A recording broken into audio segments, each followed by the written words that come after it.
Hello, hello, hello, and welcome back to another Sister for Sister Storytime session with your favorite sisters, Demon Slayers, ChayaFyah. Here today, continuing the readings on the firstborn child sacrifice. As mentioned in the Bible, we're talking about soul harvesting, legion of demons, and Mr. Boogie. So I'm going to start off with Mr. Boogie from the movie Sinister, or he's that's the story plot who it's based on. All right, let me share my screen.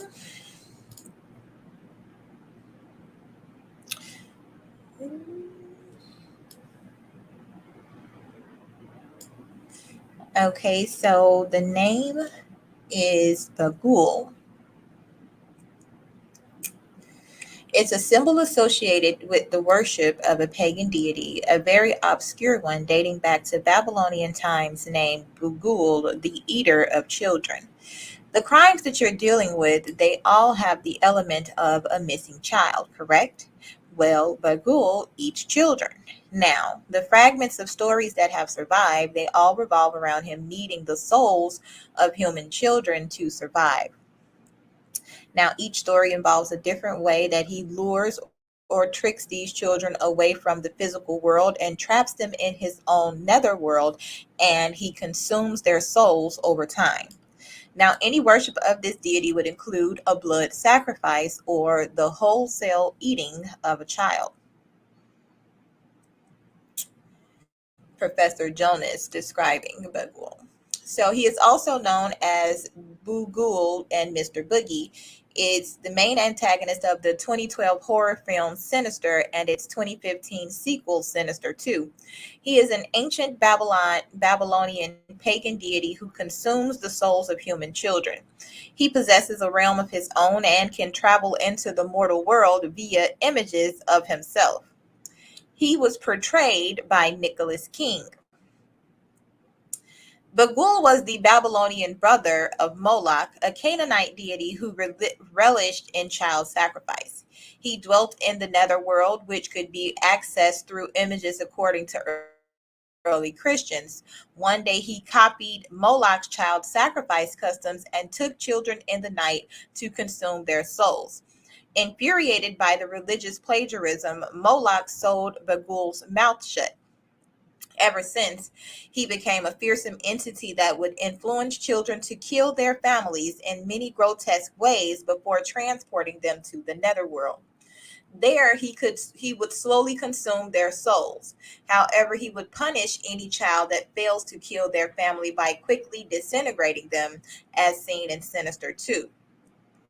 On the same page, which shows the symbol of him, there are references toward Baal and Lachloch, two pagan deities.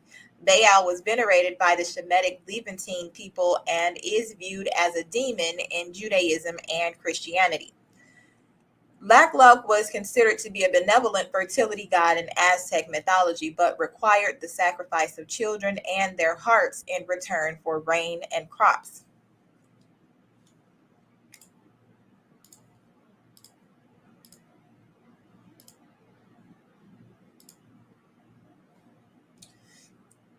He is a tall, nightmarish humanoid creature with pale skin and long black hair.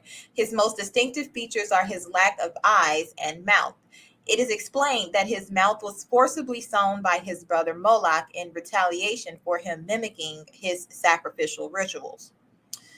Due to the lack of mouth, his voice is never heard, thus preventing greater insight into his personality. However, his centuries of family murders and child abductions all point to him being a sadistic and bloodthirsty deity who would force children to kill their families in particularly gruesome fashions for fun.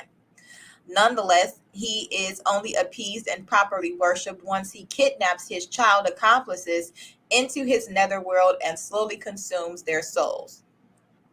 Despite his carnally degenerate nature, he's also an authoritarian, and as seen by his quick executions of child accomplices who failed to kill their families. He is also shown to adapt to the times, as shown by how he influences his child accomplices to make snuff films of their murders. Through these snuff films, he often momentarily appears in the scenes to taunt the viewer. Besides that, he, along with the decaying ghost of his child accomplices, would haunt the viewer and their family. This would cause the viewer and their family to move to another house, which allows him to start a new family massacre. He also had a strained relationship with his brother Moloch due to him copying his practice of child sacrifice and Moloch shutting the Ghoul's mouth forever. It can be assumed the two hate each other. This rivalry is emphasized in how the Ghoul subverts Moloch's traditional practice of the parent ritually torturing and murdering their children by having the child do the deed instead. Known crimes. In modern times, the Ghoul began manipulating children into using Super 8 footage to record themselves murdering their families, so he could use each of these films as his portal into the real world. After murdering their families, he would kidnap his child accomplice from the real world and take them to his netherworld. There, he would slowly consume their souls and use them to haunt the next family he wishes to kill. Each family that was murdered had previously lived in the former family's house. Once they moved, he would manipulate their children into killing them. Each recording of the family's murders were given titles. Sinister. Pool Party 66. He had a young boy tie his family onto pool chairs and pull each of them into the pool until they drowned to death in 1966. Barbecue in 79 had the boy chain his family inside a car and set the car on fire, burning them to death. Lawn Work in 86 has the daughter run a lawnmower over her family as they're tied to the ground, killing them. Sleepy Time 98 has Christopher Miller strap his family to their beds and then kill them by slitting their throats. Family Hanging Out 11 has the 10-year-old daughter Stephanie tie her family to a tree branch by nooses and then cut the branch supporting them, which causes it to pull them upward, killing them. House Painting 12. After the crime novelist Ellison Oswald had moved into Stephanie's house with his family to investigate the murders, he moved back into his old house after the Ghoul had been hunting him. However, his youngest daughter Ashley is manipulated by him into drugging Ellison and the rest of her family, her mother and brother Trevor, so she can axe them to death and then paint the walls with their blood before also being abducted into his netherworld. Sinister 2. Fishing Trip shows a family being hung upside down over a lake. Then an alligator approaches and bites each family member's head off, killing them.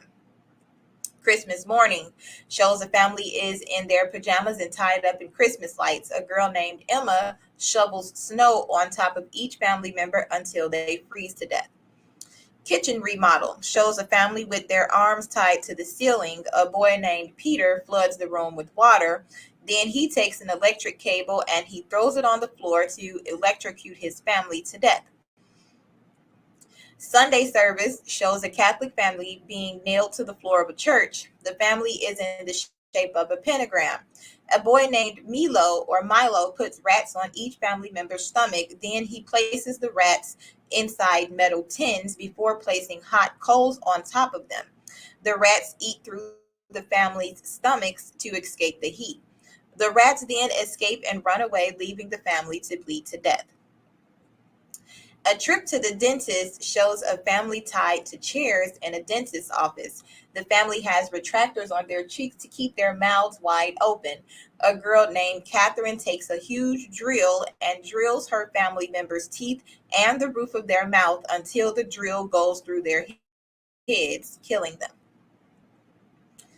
In the alternate ending of Sinister 2, after Dr. Stromberg, the missing Professor Jonas replacement, was smashing a ham radio in his backyard he brought home from his office, knowing it will signal the coming wrath of the Ghoul upon him or anyone else next. After that, he drinks his coffee and later suddenly finds glowing green liquid inside his coffee cup. Same thing happened to the late Ellison Oswald and loses consciousness. A small blonde girl in a pink dress, revealed to be Dr. Stromberg's daughter, came into his room with a blunt hammer as a murder weapon in her hand. She turns a ham radio that suddenly appeared in the room and repeats the coordinates 407-962-77862 twice before killing her father as a sacrifice to him. He was inspired by C. Robert Cargill's sinister screenwriters from his nightmares of Samara Morgan from The Ring.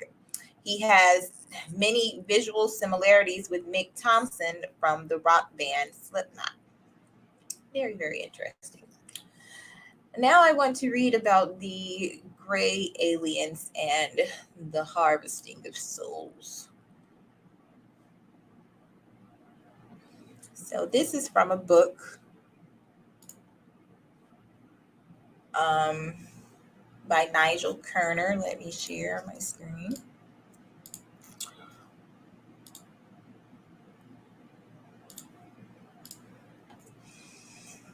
So the book exposes the agenda behind the biorobotic gray aliens' genetic manipulation of certain human races. It reveals the Greys' nature as sophisticated, self-aware machines created by a long-vanished extraterrestrial civilization. It explains how their quest to capture human souls appears in the historical record from biblical times. Also explains how the phenomenon of racism is a byproduct of their genetic tampering. In 1997, Nigel Kerner first introduced the notion of aliens known as Greys coming to Earth, explaining that Greys are sophisticated biological robots created by an extraterrestrial civilization they have long since outlived. In this new book, Kerner reveals that the Greys are seeking to master death by obtaining something humans possess that they do not, souls.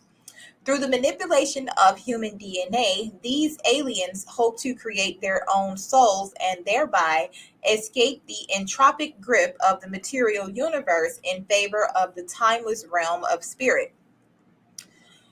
Kerner explains that genetic manipulation by the Greys has occurred since biblical times and has led to numerous negative qualities that plague humanity, such as violence, greed, and maliciousness. Racism, he contends, was developed by the aliens to prevent their genetic experiments from being compromised by breeding with others outside their influence. Examining historical records, Kerner shows that Jesus, who represented an uncorrupted genetic line, warned his disciples about the threat posed by these alien interlopers, while Hitler, a pure product of this alien intelligence, waged genocide in an attempt to rid Earth of all those untouched by this genetic tampering. Despite the powerful grip the Greys have on humanity, Kerner says that all hope is not lost. Greys exist wholly in the material world, so if we follow the spiritual laws of reincarnation and karma, aiming for enlightenment and rising above the material, a state the Greys are unable to reach, we can free ourselves from their grasp. This is an excerpt from chapter 15, Down the Chute. By the time the penny finally dropped that the primes were needed to make new clones, it was too late. They grasped, at least in an abstract, if not in an empirical sense, the idea that there was a universe outside the atom and understood the holy abstraction we call soul as the all-important direct individual ancestral connection to Godhead itself. More important, they realized that the only way to access this universe in repeat automatic admissions through reincarnation was to possess a soul. They finally perceived in their own way that a soul was an intangible, ephemeral bond line to the center of all absolutes, but they had no sense of this absolute whatsoever. They had all the time looked in the wrong way, in the wrong place. They looked for something physical. After all, they could never know anything but the physical themselves because they were assembled to do just that. They were totally of the atom themselves, made out of star stuff. Thus, the clones got less and less able to successfully replicate themselves on the broader universal scale. Their artificial DNA would eventually and inevitably decay faster than they could control. Fresh new samples of DNA or any such equivalent mechanism that stands at the existential base of all life forms was vitally necessary. Then they did the same thing with the first primes that the then they did the same things the first primes had done in creating the first generation clones. They made a mechanism of their own that would minimize their exposure to the universe. They made their own form of a clone, a roboid, to do this. The vulnerability that defined the difference between the timeless, forceless, all knowing primes and the vulnerable artifact clones was, in fact, the premise that fostered the creation of the next step. The creation of a non living, purely synthetic mechanism, a bioorganic machine, a roboid, a halfway house between themselves and a pure machine replicate. These non living pseudo artificial entities could look after the fragile pseudo living clones whose very animate state was the reason for their fragility. As I have said, roboids were actually created as electro-biologically animate artificial entities, a means to venture forth where no naturally devolved living being would be foolish enough to go. A utilitarian means to expedient end. It all worked for a while. These bio machines could venture into areas of our universe that they themselves, the clones, had previously paid too heavy a price to go. They were sent out to look for sources of natural DNA from surviving second generation primes, still surviving in the boardwalk of the whole universe. DNA that the clones needed for replenishing themselves so that they could preserve their existential formats. And so, as the forces of entropy took their toll on them to the present day, the clones could replace themselves by recloning themselves, and they could in turn remanufacture roboids endlessly. In this way, both entities could continue on in time. The clones, with their prime given artificial intelligence, built a means of travel that could conquer space and time past Einstein's oars of relativity and thus the speed of light limit. And they sent the roboids out into the universe by bending and warping space time itself into wormholes to find other primes or their descendants in the farthest reaches of space. The roboids were built exclusively for deep space travel well past the speed of light. Their bodies were specifically built to withstand the huge inertial forces that would affect them when they slowed from these speeds to land on the planets they identified as having living beings. Biological bodies would be torn to pieces under the force of gravity that would come to bear on them when they slowed down. The G forces they would have to withstand would be huge. Thus, the utility roboids were a go anywhere mechanism made from an organic / inorganic amalgam on a silicone and mercury spine. This chemistry could withstand utterly massive G forces in deceleration. They eventually came to our neck of the woods. They came looking for our DNA, but also found something we had that was to be more precious to them. They found we were built on a paradigm called soul, a mechanism for endowing a potential entity, a potential eternity through itself, of itself, and by itself. They are here now, here looking for a way to beg, borrow, or steal an eternity. They had become and are now the curse of all soul-bearing life forms in the universe. They are the grays seen all too often by abductees. I have said before, the creators of the first clones, the prime beings, were of the highest morale and spiritual rectitude. It is because they were of such demeanor that they maintained their marginal, ephemeral state in atoms, notwithstanding the loss of their protective mechanism that I have called the Garden of Eden margin or protective bubble. They could never know how to divide or separate anything from its whole state. They were ultimate reason itself. They could never resort to violence because they had no concept of separation or division to know what a violent act might be and thus how to defend themselves.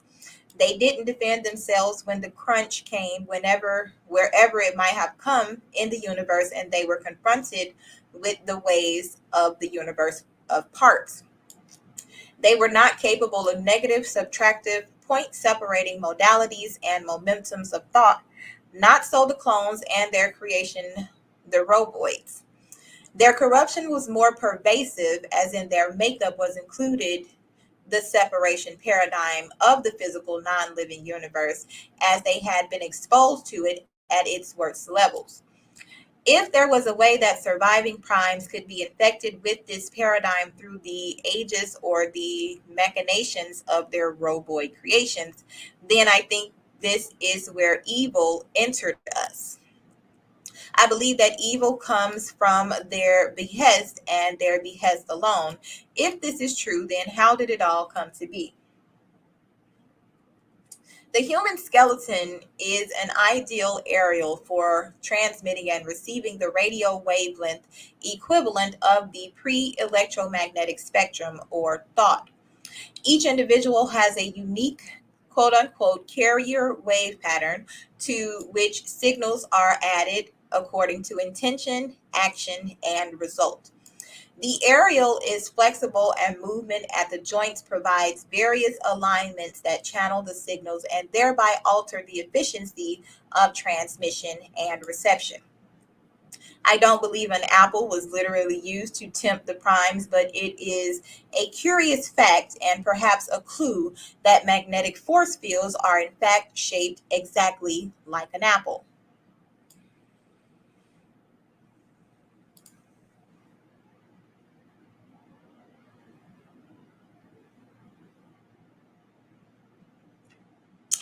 All right. Another article about the grays.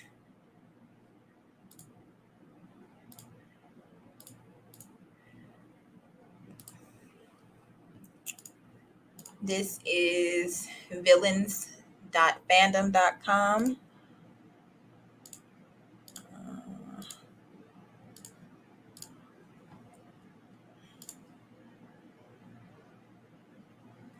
So the Greys, again, also known as Zeta Reticulations or Roswell Greys, are a hypothetical extraterrestrial species often associated with alien abduction stories, ufology, if that's how that's pronounced, and New Age beliefs.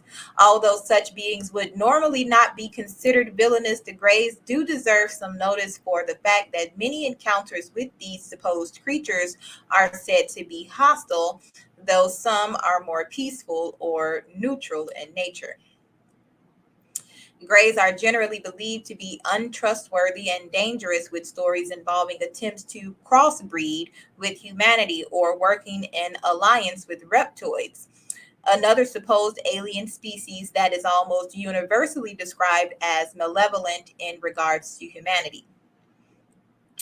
Arbor or River, since reports of alien abduction became known to the public, the idea of the Greys became an instant hit and they continue to fascinate people. Though the debate still rages on whether or not they exist and if they are good, evil, or beyond classification, the latter seems the most probable if they did exist. Grays are also one of the theorized causes of the phenomena known as cattle mutilation, and some also believe the Greys created or helped to create the chupacabra. There are also more outlandish theories about Greys and humans interbreeding to create a new hybrid species. Some believe Greys are unable to produce by themselves and are a dying species, perhaps explaining why they are so interested in abducting humans. More importantly, in regards to villains, the Grey have inspired a host of often hostile antagonists for movies, television shows, series, comics and books, as well as video games and other media, though they often have different names and are depicted slightly different in each story. Famous examples of characters based heavily on the Greys who are antagonists would be Crypto from Destroy All Humans, The Colonists from The X-Files, and The Sectoids from XCOM. According to some, Greys are extremely untrustworthy and lie to their allies in hopes of outsmarting them. This, coupled with their often emotionless mannerisms, make them strange and sinister in the eyes of many. Yet the idea of Greys being totally without emotion is conflicted by the fact that many reports state that Greys utilize strange psychic powers to try and calm victims of abduction. Though they do not stop the intrusive surgery, the fact that the Greys try to calm their victims suggests that the cryptids, if they exist, have a softer side to their personalities, though not necessarily, as it could also purely be for practical purposes. After all, experimentation requires a subject to be passive, and a panicked individual would be less predictable and harder to control. Thus, any comfort Greys may give victims could very well be simply a means to keep them submissive during their intrusive examinations. And this just reminds me of hospitals and gynecologists and probes and um, what is it? Ultrasounds. Now they're actually sticking whole penises, mechanical penises in you to look at your baby. Totally intrusive. So there is also debate as to whether or not the smaller versions of the Grey are the same species as the taller ones. In general, it seems the smaller Grey are servants to the taller ones, and in general, the taller Greys seem to be the most emotionless and sinister. In the past, some conspiratorial Christian groups believe that Greys are not aliens at all, but are in fact part of a satanic demonic force operating in this world, carrying out some nefarious tasks by unknown means. Whether that agenda be the creation of new fleshly bodies for demonic spirits to permanently inhabit, see the teachings by Chuck Missler, or to bring about the rebirth of a one world pre-Diluvian civilization that would rule with an iron fist prior to the return of Jesus Christ. Although acceptance of Greys as demons among mainstream Christians is becoming more popular, very little research has progressed on their end regarding the modus operandi of such creatures, leaving them to only take it upon faith that this is all part of an end times great deception New Testament prophecies warned them about. Funnily enough, on the exact opposite end of the spectrum, some New Age and UFO cults see Greys as peaceful, even angelic messengers that seek to bring enlightenment to humanity. These are criticized by other New Age movements who claim Greys simply use humanity as pawns and thus exploit faith to pose as whatever may give them suitable leverage at the time. This mindset is also seen in popular works such as Stargate, itself based on ancient astronaut theories in which aliens posed as gods to manipulate human evolution and culture. Researchers of folklore have also noted a striking similarity to alien abduction stories and tales of nighttime spirits, such as hags and demons, now known to be the result of sleep paralysis. There is also a lot of similarities between alien abduction stories and those told in older eras involving fairies, who would often abduct people during the night only for victims to return sometime later with altered memories, often known as Away with the Fairies. This has led some theorists to believe aliens are a modern day telling of these older supernatural myths. The history of humans supposedly spotting aliens and UFOs has occurred for as long as humanity has existed, though the concept of the gray aliens specifically comes from the Barney and Betty Hill abduction claims, which took place in New Hampshire in 1961. The Roswell UFO incident in New Mexico in 1947 also adds strength to the purported image of these aliens.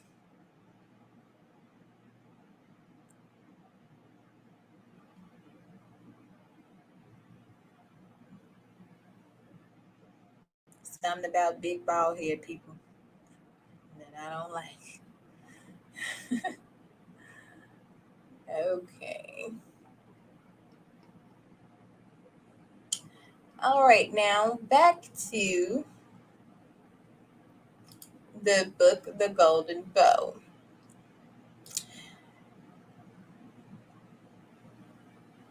We are still reading about the fires that different cultures like to partake in during the year. And we want to know why everybody is doing all this sacrificing and burning of stuff. So,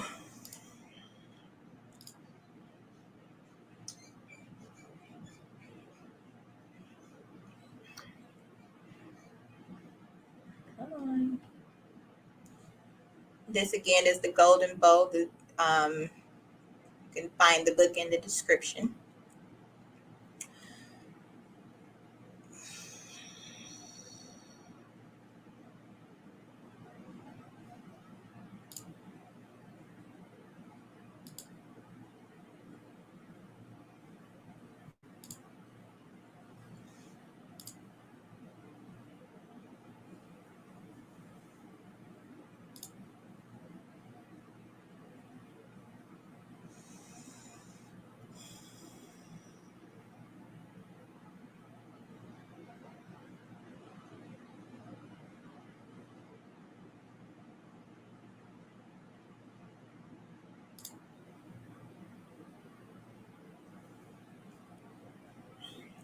All right, the external soul in folk tales.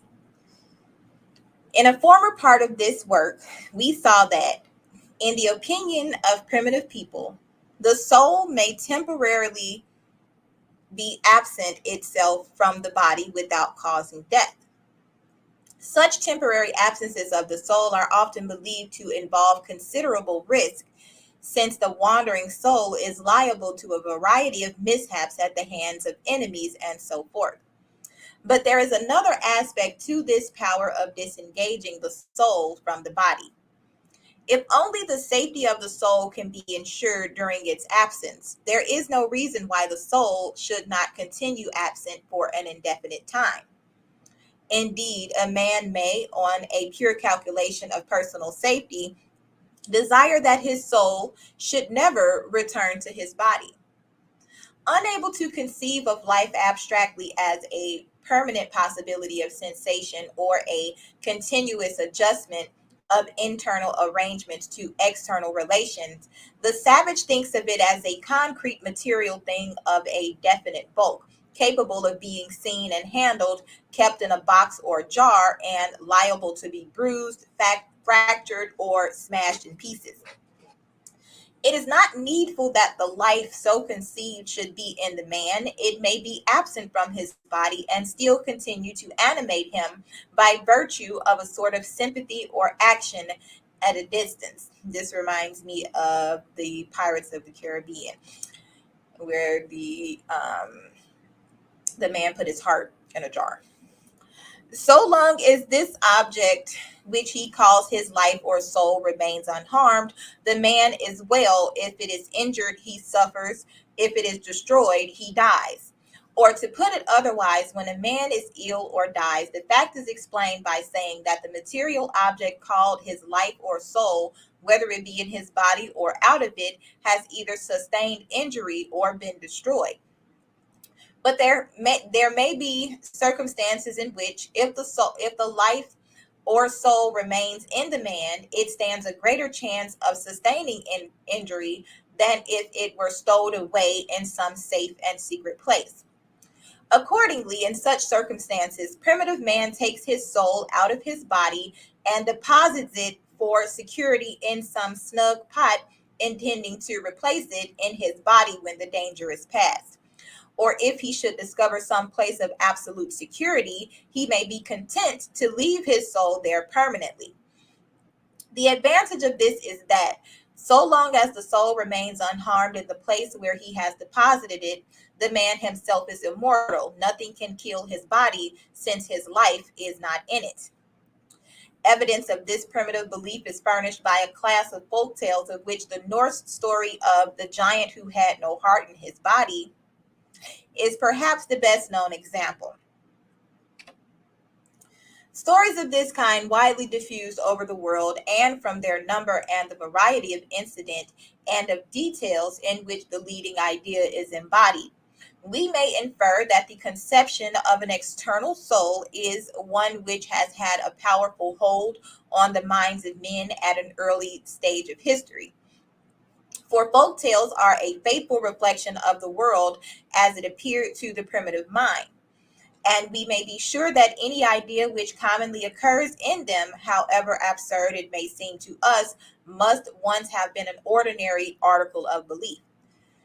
This assurance, so far as it concerns the supposed power of disengaging the soul from the body for a longer or shorter time, is amply corroborated by a comparison of the folk tales in question with the actual beliefs and practices of savages. To this we shall return after some specimens of the tales have been given. The specimens will be selected with a view of illustrating both the characteristic features and the wide diffusion of this class of tales. In the first place, the story of the external soul is told in various forms by all Aryan peoples from Hindustan to the Hebrides. A very common form of it is this: a warlock, giant, or other fairyland being is invulnerable and immortal because he keeps his soul hidden far away in some secret place. But a fair princess, whom he holds enthralled in his enchanted castle, wiles his secret from him and reveals it to the hero who seeks out the warlock's soul, heart, life, or death, as it is variously called, and by destroying it, simultaneously kills the warlock. Kind of sounds like Samson and Delilah. Thus, a Hindu story tells how a magician called Punchkin held a queen captive for 12 years and would fain marry her, but she would not have him. At last, the queen's son came to rescue her, and the two plotted together to kill Punchkin. So the queen spoke the magician fair and pretended that she had at last made up her mind to marry him. "And do tell me," she said, "are you quite immortal? Can death never touch you? And are you too great an enchanter ever to feel human suffering?" "It is true," he said, "that I am not as others. Far, far away, hundreds of thousands of miles from this, there lies a desolate country covered with thick jungle. In the midst of the jungle grows a circle of palm trees, and in the center of the circle stand six chattis full of water, piled one above another. Below the sixth chatti is a small cage which contains a little green parrot. On the life of the parrot depends my life, and if the parrot is killed, I must die. It is, however," he added, "impossible that the parrot should sustain any injury, both on account of the inaccessibility of the country and because, by my appointment, many thousand genii surround the palm trees and kill all who approach the place." But the queen's young son overcame all difficulties and got possession of the parrot. He brought it to the door of the magician's palace and began playing with it. Punchkin, the magician, saw him and, coming out, tried to persuade the boy to give him the parrot. "Give me my parrot," cried Punchkin. Then the boy took hold of the parrot and tore off one of his wings, and as he did so, the magician's right arm fell off. Punchkin then stretched out his left arm, crying, "Give me my parrot." The prince pulled off the parrot's second wing, and the magician's left arm tumbled off. "Give me my parrot," cried he, and fell on his knees.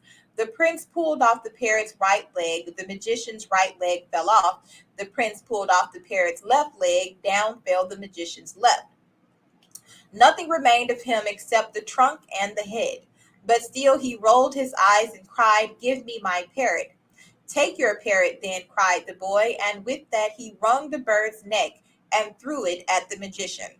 And as he did so, Punchkin's head twisted round, and with a fearful groan, he died. In another Hindu tale, an ogre is asked by his daughter, "Papa, where do you keep your soul?"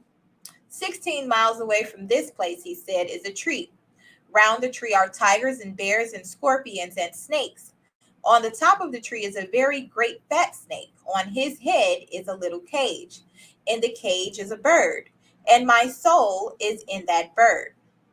The end of the ogre is like that of the magician in the previous tale. As the bird's wings and legs are torn off, the ogre's arms and legs drop off, and when its neck is wrung, he falls down dead. In a Bengali story, it is said that all the ogres dwell in Ceylon, and that all their lives are in a single lemon. A boy cuts the lemon in pieces, and all the ogres die. In a Siamese or Cambodian story, probably derived from India, we are told that Thassakan or Ravana, the king of Ceylon, was able by magic art to take his soul out of his body and leave it in a box at home while he went to the wars. Thus, he was invulnerable in battle. When he was about to give battle to Rama, he deposited his soul with a hermit called Fire Eye, who was to keep it safe for him. So in the fight, Rama was astounded to see that his arrow struck the king without wounding him. But one of Rama's allies, knowing the secret of the king's invulnerability, transformed himself by magic into the likeness of the king, and going to the hermit asked back his soul. On receiving it, he soared up into the air and flew to Rama, brandishing the box and squeezing it so hard that all the breath left the king of Ceylon's body, and he died. In a Bengali story, a prince going into a far country planted with his own hands a tree in the courtyard of his father's palace and said to his parents, "This tree is my life. When you see the tree green and fresh, then know that it is well with me. When you see the tree fade in some parts, then know that I am in an ill case. And when you see the whole tree fade, then know that I am dead and gone." In another Indian tale, a prince setting forth on his travels left behind him a barley plant, with instructions that it should be carefully tended and watched. For if it flourished, he would be alive and well, but if it drooped, then some mischance was about to happen to him. And so it fell out. For the prince was beheaded, and as his head rolled off, the barley plant snapped in two, and the ear of barley fell to the ground. In Greek tales, ancient and modern, the idea of an external soul is not uncommon. When Meleager was 7 days old, the Fates appeared to his mother and told her that Meleager would die when the brand which was blazing on the hearth had burnt down. So his mother snatched the brand from the fire and kept it in a box. But in after years, being enraged at her son for slaying her brothers, she burnt the brand in the fire, and Meleager expired in agonies, as if flames were preying on his vitals. Again, Nisus, king of Megara, had a purple or golden hair on the middle of his head, and it was fated that whenever the hair was pulled out, the king should die. When Megara was besieged by the Cretans, the king's daughter Scylla fell in love with Minos, their king, and pulled out the fatal hair from her father's head. So he died. In a modern Greek folktale, a man's strength lies in three golden hairs on his head. When his mother pulls them out, he grows weak and timid and is slain by his enemies. In another modern Greek story, the life of an enchanter is bound up with three doves which are in the belly of a wild boar. When the first dove is killed, the magician grows sick. When the second is killed, he grows very sick. And when the third is killed, he dies. In another Greek story of the same sort, an ogre's strength is in three singing birds which are in a wild boar. The hero kills two of the birds, and then coming to the ogre's house, finds him lying on the ground in great pain. He shows the third bird to the ogre, who begs that the hero will either let it fly away or give it to him to eat. But the hero wrings the bird's neck, and the ogre dies on the spot. In a modern Roman version of Aladdin and the Wonderful Lamp, the magician tells the princess, whom he holds captive in a floating rock in mid-ocean, that he will never die. The princess reports this to the prince, her husband, who has come to rescue her. The prince replies, "It is impossible, but that there should be some one thing or other that is fatal to him. Ask him what that one fatal thing is." So the princess asked the magician, and he told her that in the wood was a hydra with 7 heads. In the middle head of the hydra was a leveret. In the head of the leveret was a bird, and the bird's head was a precious stone. And if this stone were put under his pillow, he would die. The prince procured the stone, and the princess laid it under the magician's pillow. No sooner did the enchanter lay his head on the pillow than he gave 3 terrible yells, turned himself round and round 3 times, and died. Stories of the same sort are current among Slavonic peoples. Thus, a Russian story tells how a warlock called Koshi the Deathless carried off a princess and kept her prisoner in his golden castle. However, a prince made up to her one day as she was walking along and disconsolate in the castle garden, and cheered by the prospect of escaping with him, she went to the warlock and coaxed him with false and flattering words, saying, "My dearest friend, tell me, I pray you, will you never die?" "Certainly not," he says. "Well," she says, "and where is your death? Is it in your dwelling?" "To be sure it is," says he. "It is in the broom under the threshold." Thereupon the princess seized the broom and threw it on the fire, but although the broom burned, the deathless Kashi remained alive. Indeed, not so much as a hair of him was singed. Balked in her first attempt, the artsy hussy pouted and said, "You do not love me true, for you have not told me where your death is. Yet I am not angry, but love you with all my heart." With these fawning words, she besought the warlock to tell her truly where his death was. So he laughed and said, "Why do you wish to know?" "Well then, out of love I will tell you where it lies. In a certain field there stand 3 green oaks, and under the roots of the largest oak is a worm. And if ever this worm is found and crushed, that instant I shall die." When the princess heard these words, she went straight to her lover and told him all. And he searched till he found the oaks and dug up the worm and crushed it. Then he hurried to the warlock's castle, but only to learn from the princess that the warlock was still alive. Then she fell to wheedling and coaxing Kishi once more, and this time, overcome by her wiles, he opened his heart to her and told her the truth. "My death," said he, "is far from here and hard to find on the wide ocean. In that sea is an island, and on the island there grows a green oak. And beneath the oak is an iron chest. And in the chest is a small basket. And in the basket is a hare. And in the hare is a duck.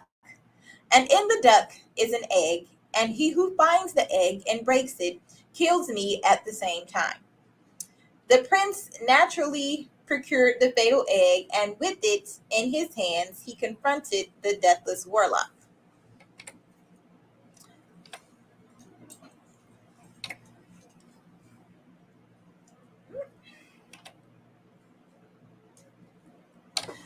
The monster amongst peoples of the Teutonic stock stories of the external soul are not wanting.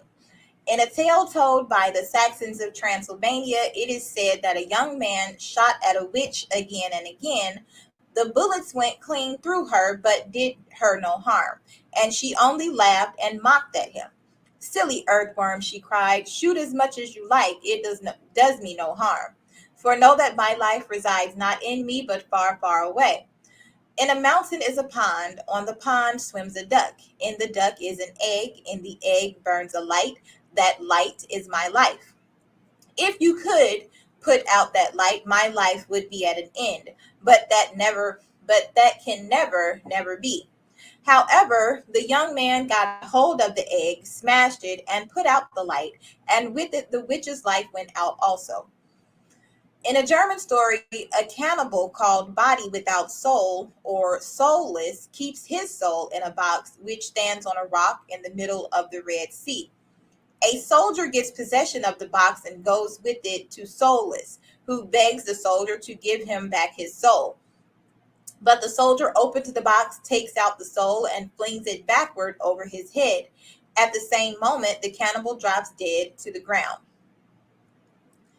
In another German story, an old warlock lives with a damsel all alone in the midst of a vast and gloomy wood.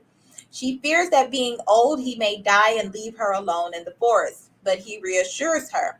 Dear child, he said, I cannot die, and I have no heart in my breast. But she importuned him to tell her where his heart was. So he said, far, far from here, in an unknown and lonesome land, stands a great church. The church is well secured with iron doors, and round about it flows a broad, deep moat. In the church flies a bird, and in the bird is my heart. So long as the bird lives, I live. It cannot die of itself, and no one can catch it. Therefore, I cannot die, and you need have no anxiety. However, the young man whose bride the damsel was to have been before the warlock spirited her away, contrived to reach the church and catch the bird.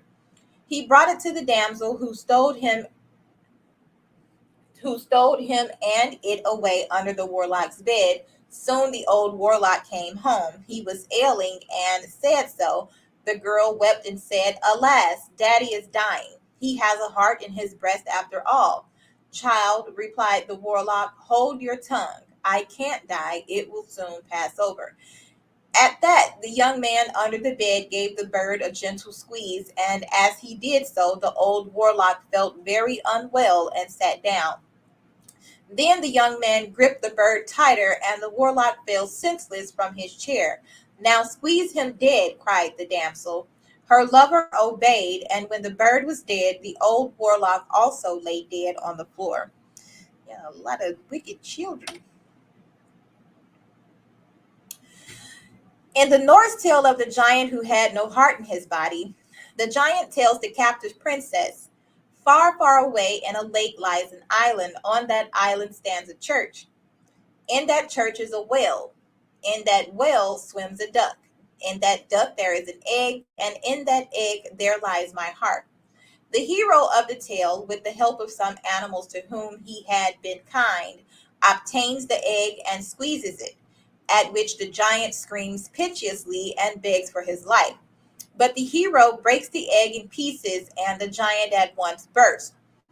In another Norse story, a heel ogre tells the captive princess that she will never be able to return home unless she finds the grain of sand which lies under the ninth tongue of the ninth head of a certain dragon. But if that grain of sand were to come over the rock in which the ogres live, they would all burst, and the rock itself would become a gilded palace, and the lake green meadows. The hero finds the grain of sand and takes it to the top of the high rock in which the ogres live. So all the ogres burst, and the rest falls out as one of the ogres had foretold.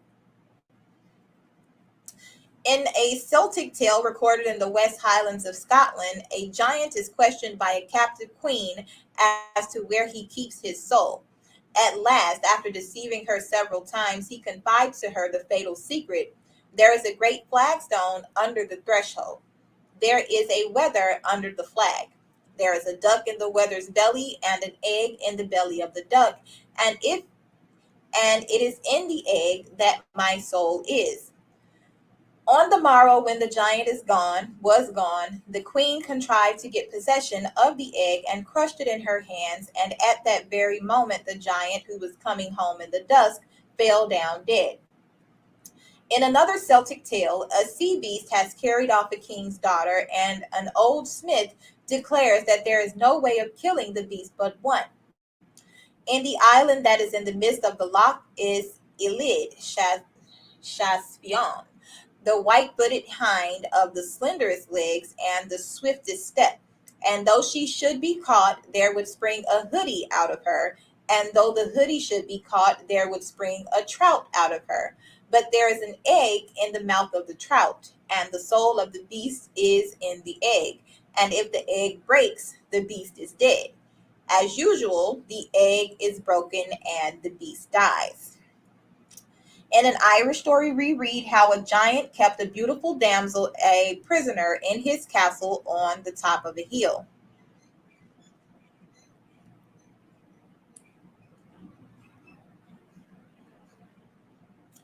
which was white with the bones of the champions who had tried in vain to rescue the fair captive. At last, the hero, after hewing and slashing at the giant all to no purpose, discovered that the only way to kill him was to rub a mole on the giant's right breast with a certain egg. Hey, Hood 369, are you saying that a lot of these stories come from the hero's journey story?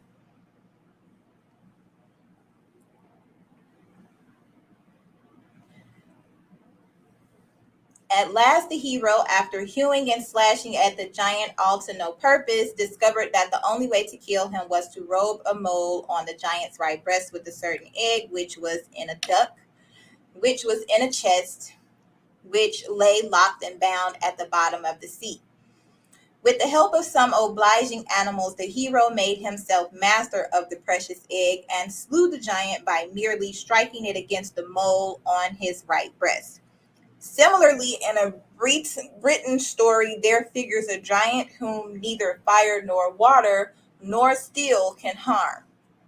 He tells his seventh wife, whom he has just married after murdering all her predecessors, I am an immortal, and no one can hurt me unless he crushes on my breast an egg, which is in a pigeon, which is in the belly of a hare.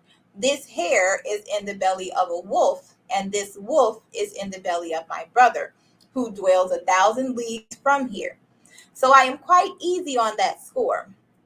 A soldier contrived to obtain the egg and crush it on the breast of the giant, who immediately expired.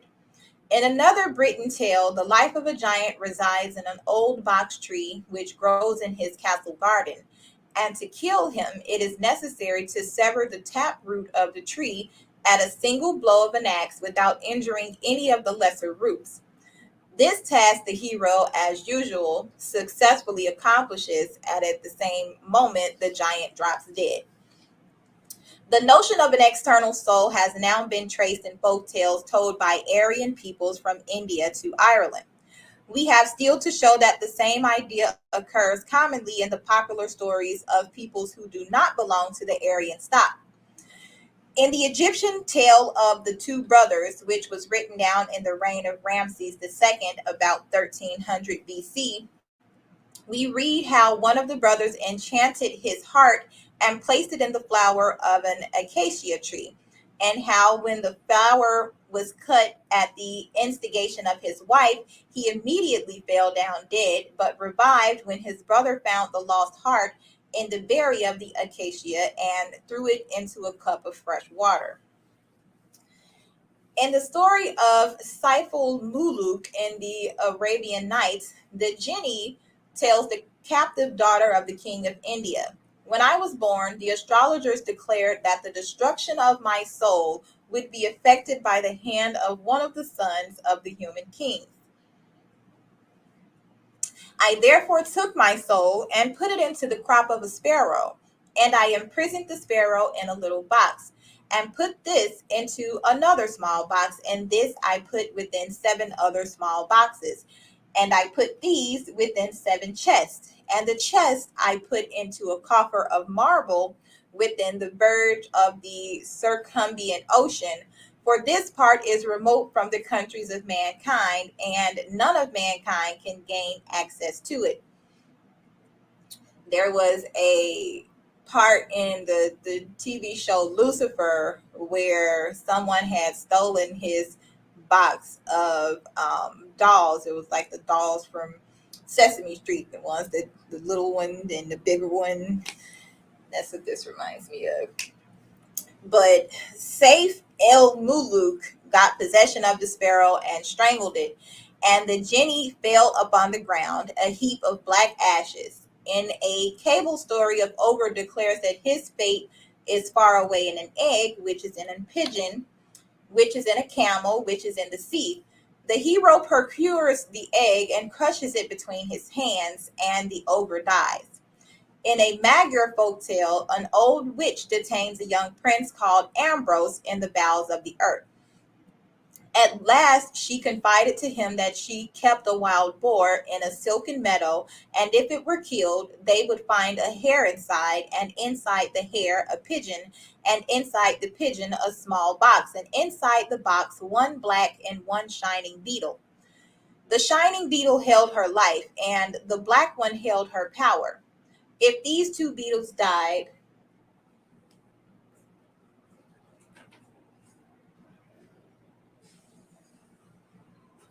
oh,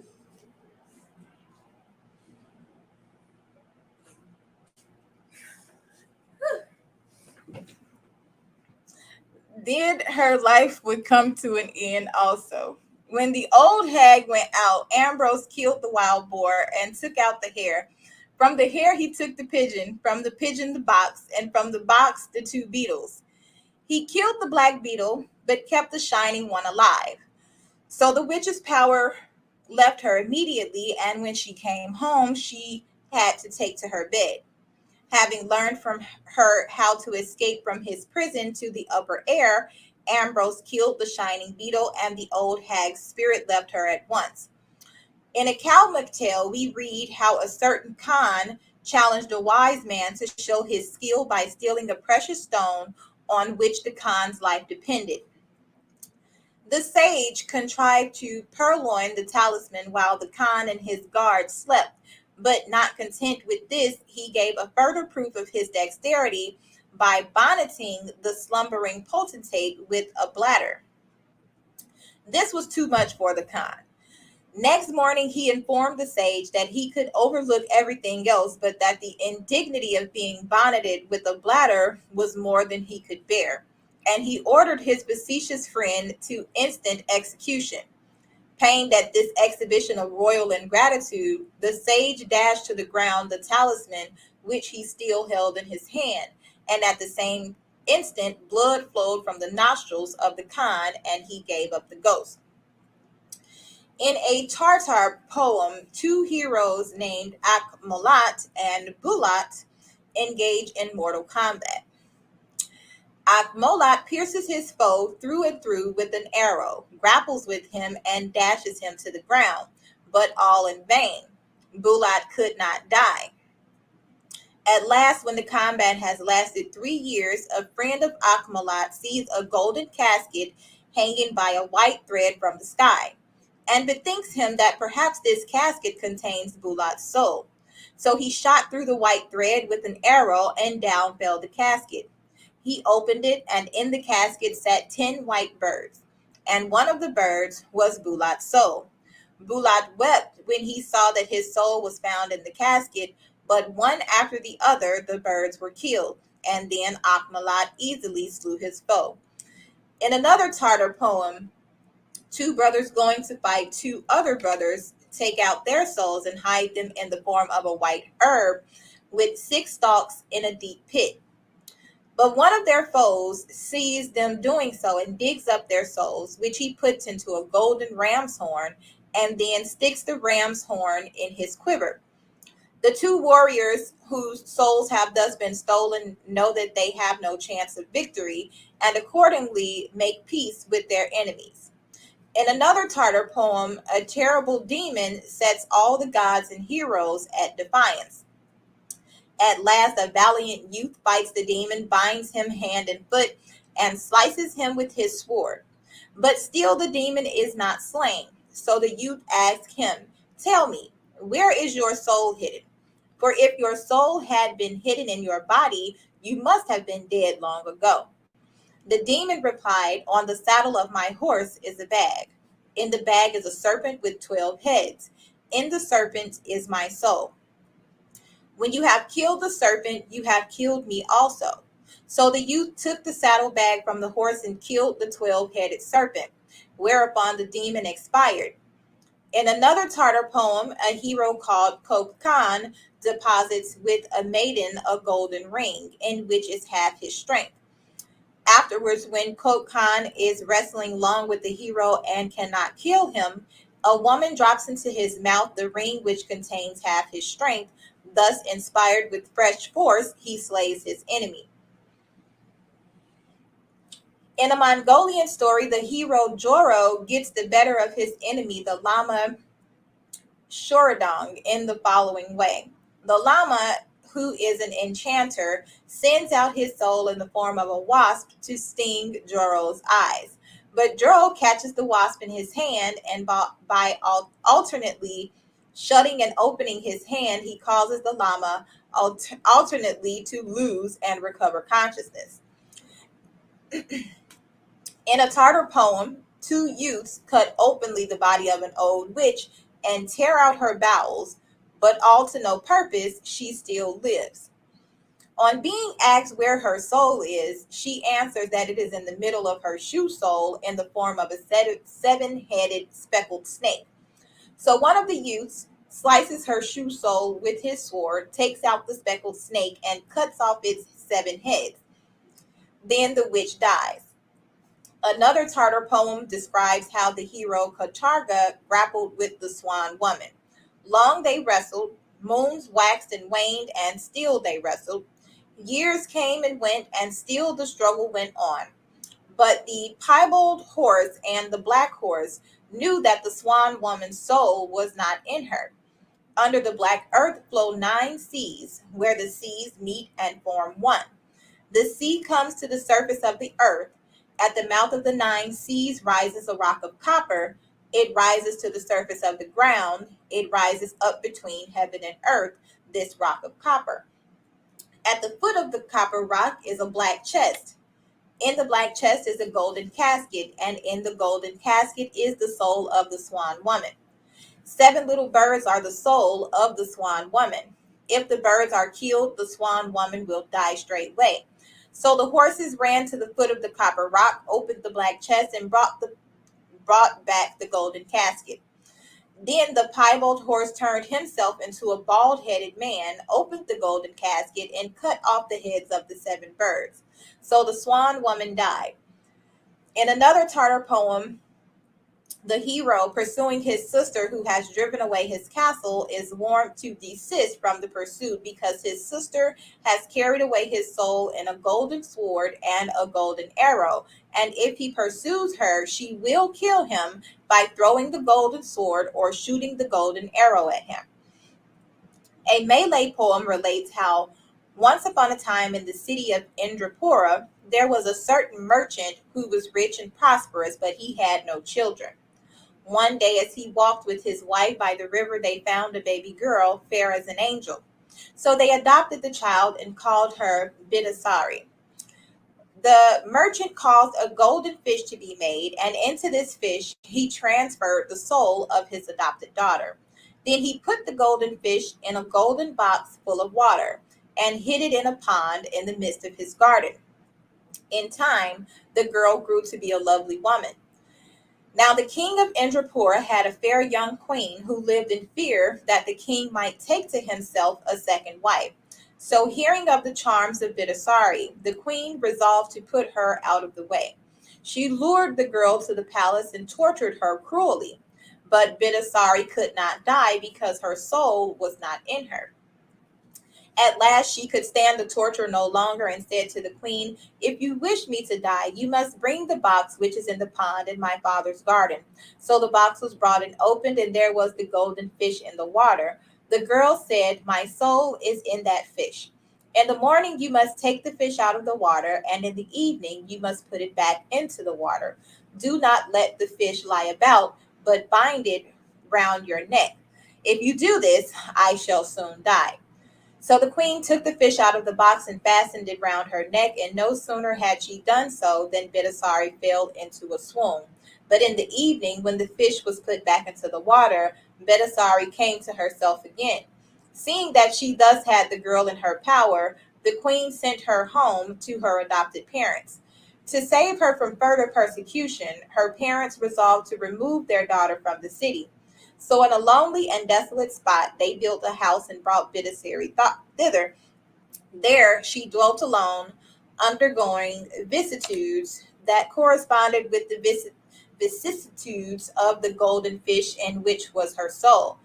All day long, while the fish was out of the water, she remained unconscious. But in the evening, when the fish was put into the water, she revived.